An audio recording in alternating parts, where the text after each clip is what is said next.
Cordial saludo. Hoy les estaremos hablando acerca de los instrumentos jurídicos en los conflictos, el cual estará presentado por Alejandra Gómez, Lina Pieri, Camila Rodríguez, Mariana López y quien les habla, Erika Castro. Nosotros pertenecemos al grupo 31 del curso de Derecho Internacional de los Negocios.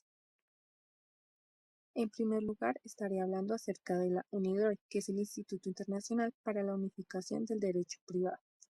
Su naturaleza es soft law y no vinculante, y se usa principalmente como referencia en arbitraje y contratos. Tiene características principales de buena fe y cooperación, reglas sobre hardship y la regulación de fuerza mayor y adaptación contractual. También cuenta con flexibilidad para completar vacíos de las SICs o leyes nacionales. Luego está UNCITRAL, que es la Comisión de las Naciones Unidas para el Derecho Mercantil Internacional, que es un órgano de la ONU que crea modelos legislativos y convenciones. Dentro de sus puntos claves está que la Convención de Viena es uno de sus modelos principales.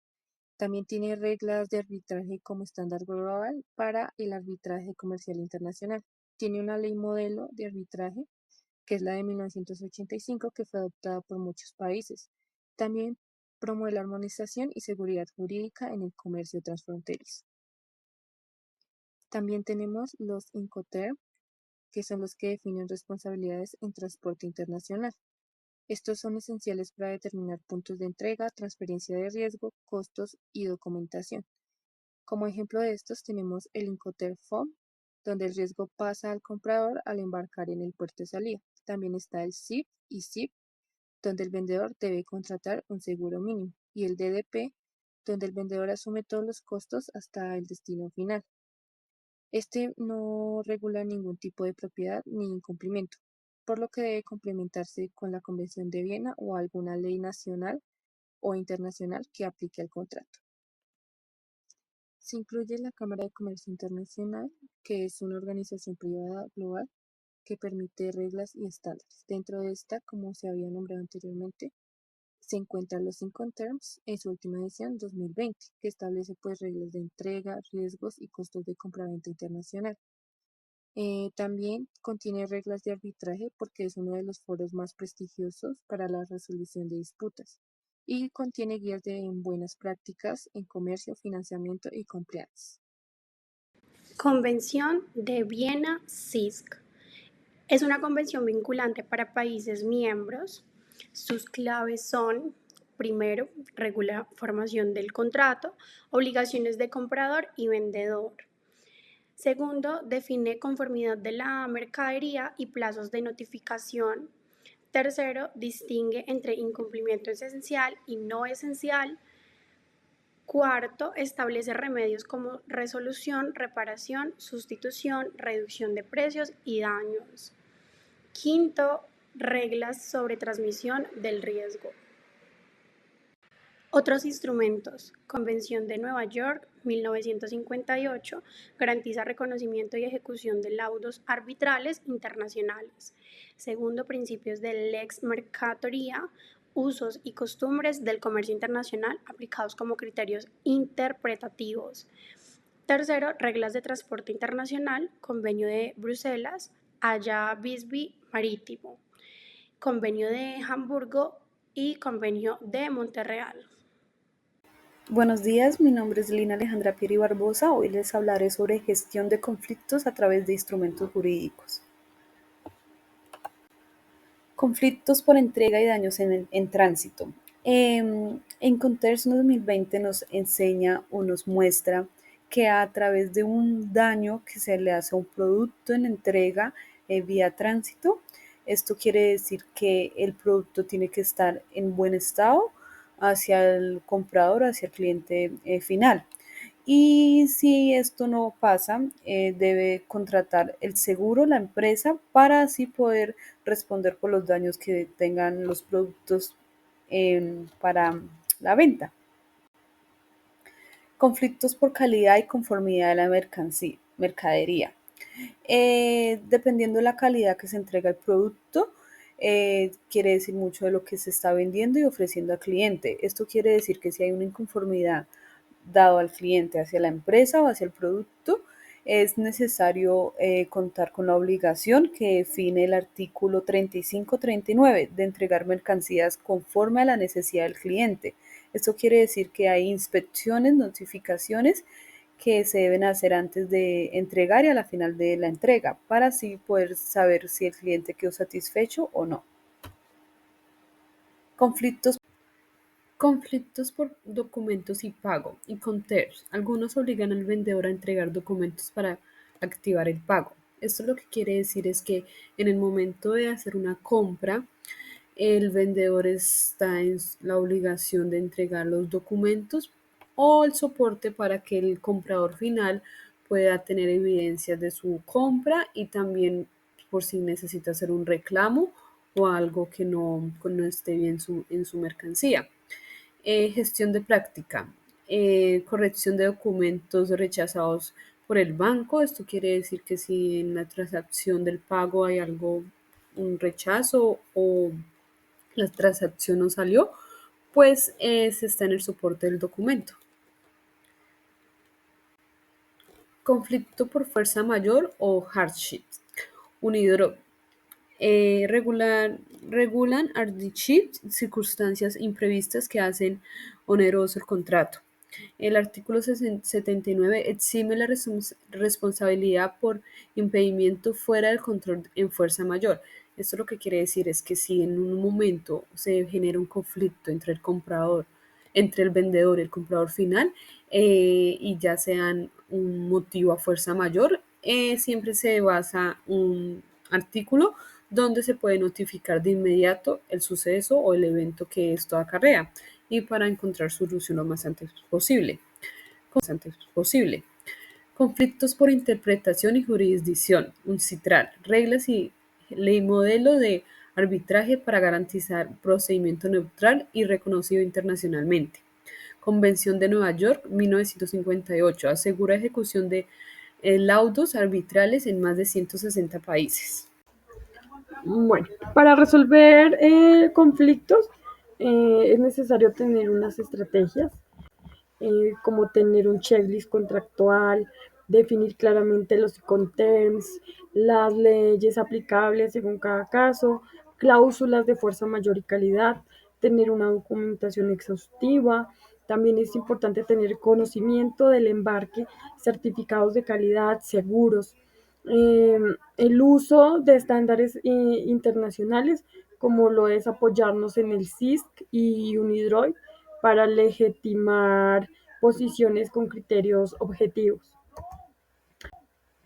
Es importante evitar la confrontación directa, centrarse en los hechos y en las normas según corresponda. Explorar los intereses ocultos de cada una de las partes, tener tiempo, continuidad de la relación, una buena reputación, si es necesario hacer una reposición parcial, descuentos condicionados, extensión de plazos según corresponda.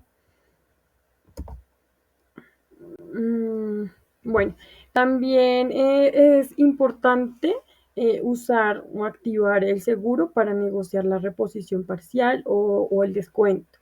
Pero en este caso hay que revisar los Incoterms. Bueno, también es importante hacer el peritaje independiente, la reducción de precio o sustitución, renegociar plazos, adaptar condiciones, evitar resolución inmediata. Eh, y por último, ahí cabe resaltar que es muy importante el respeto por cada cultura, ya que todas las culturas son muy diferentes. Y hay países jerárquicos, entonces las relaciones personales para construir esa confianza es más, es más delicado el tema, entonces es importante tener una paciencia, una flexibilidad, adaptarse también, eh, ser un facilitador neutral. Si no hay un acuerdo, activar la cláusula arbitral en este caso. Y pues por último también podemos utilizar la Convención de Nueva York que garantiza la ejecución del laudo en países miembros. En este caso, analizamos la responsabilidad de Florexport frente a la demora y los daños sufridos en la mercancía. De acuerdo con la CISG, la Convención de Compraventa Internacional de Mercadería, una demora constituye incumplimiento del vendedor siempre que no exista un impedimento exoneratorio, tal como lo establece el artículo 79. Esto significa que si no hubo una causa válida que justifique el retraso, el comprador puede reclamar los daños correspondientes. Además, el contrato entre las partes trasladó expresamente el riesgo al vendedor hasta el puerto de su destino, lo cual amplía su responsabilidad. Por eso, Florexport debe responder por los daños que presentaban las mercancías al momento de su llegada, conforme a los artículos 36, 45 y 74 de la CISG. Los principios Unidroit también complementan este análisis, especialmente en la determinación del alcance del daño y en la necesidad de una renegociación cuando las circunstancias lo ameritan. En conclusión, la CISG como Unidroit respaldan el derecho del comprador a exigir indemnización y a solicitar una revisión de las condiciones, dado el incumplimiento y la distribución del riesgo pactada en el contrato. Bueno, a continuación presentaremos unas propuestas de solución para cada escenario. En el escenario 1 hubo demoras en el envío, entonces ambas partes pueden negociar una compensación o una modificación del contrato para evitar futuras incidencias. El distribuidor puede presentar una reclamación al vendedor por incumplimiento del contrato y exigir una indemnización por los daños sufridos. En el escenario 2 hay una disputa sobre daños en la mercancía, entonces, según los principios de Unidroit, se aplican en caso de ausencia de un inconter específico o en caso de cláusulas contractuales contradictorias. Pero la CISC prevalece si ambos son aplicables. Verificar el inconter exacto utilizado en el contrato para determinar quién tiene la responsabilidad del riesgo. Si el contrato especifica que el exportador es responsable del transporte, los daños y la descarga hasta que la mercancía llegue al puerto de destino, entonces las reclamaciones del distribuidor van a ser válidas.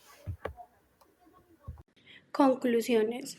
Podemos decir que la gestión de conflictos en la compraventa internacional exige una visión integral que combine normas duras como las convenciones vinculantes como principios flexibles y prácticas comerciales reconocidas, ya que cada uno de los conjuntos de instrumentos vistos permiten prevenir conflictos, gestionar disputas y resolver desacuerdos, considerando que la clave está en integrarlos desde la fase de negociación inicial para minimizar riesgos, fortalecer la confianza entre socios internacionales y garantizar que los conflictos se conviertan en oportunidades de cooperación y aprendizaje. Para el caso de Florexport SAS, la clave está en anticipar los riesgos mediante contratos claros y bien estructurados y gestionar los conflictos a través de instrumentos jurídicos internacionales que aportan seguridad, objetividad y mecanismos efectivos de resolución, protegiendo la continuidad del negocio como la reputación de las partes.